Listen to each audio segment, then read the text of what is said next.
miracles that the Prophet ﷺ performed. At one instant, Umar radiallahu anhu says, before accepting Islam, Umar radiallahu anhu was lying down in the haram, and a villager came with a calf to slaughter this calf on the name of one of the idols.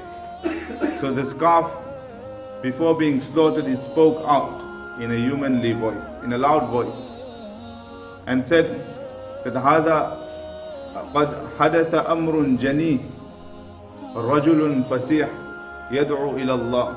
That why are you slaughtering me on the name of these idols? Don't you know that a great thing is going to happen? A great incident is going to happen. And what is that? It says a person very eloquently will be calling towards the oneness of Allah subhanahu wa ta'ala.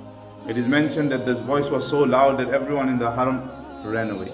Umar radiallahu anhu said that this was the first instance where I started looking around to see what is happening in Makkah. There's something that is going to happen.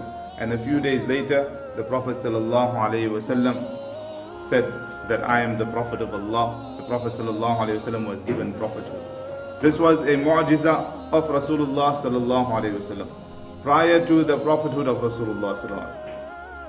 Some ulama say that even Amina radiallahu anha used to have dreams about her son, although she passed away way early in the life of Rasulullah sallallahu alaihi wasallam. The Prophet sallallahu alaihi wasallam was only 6 years old, and Amina radiallahu anha passed away.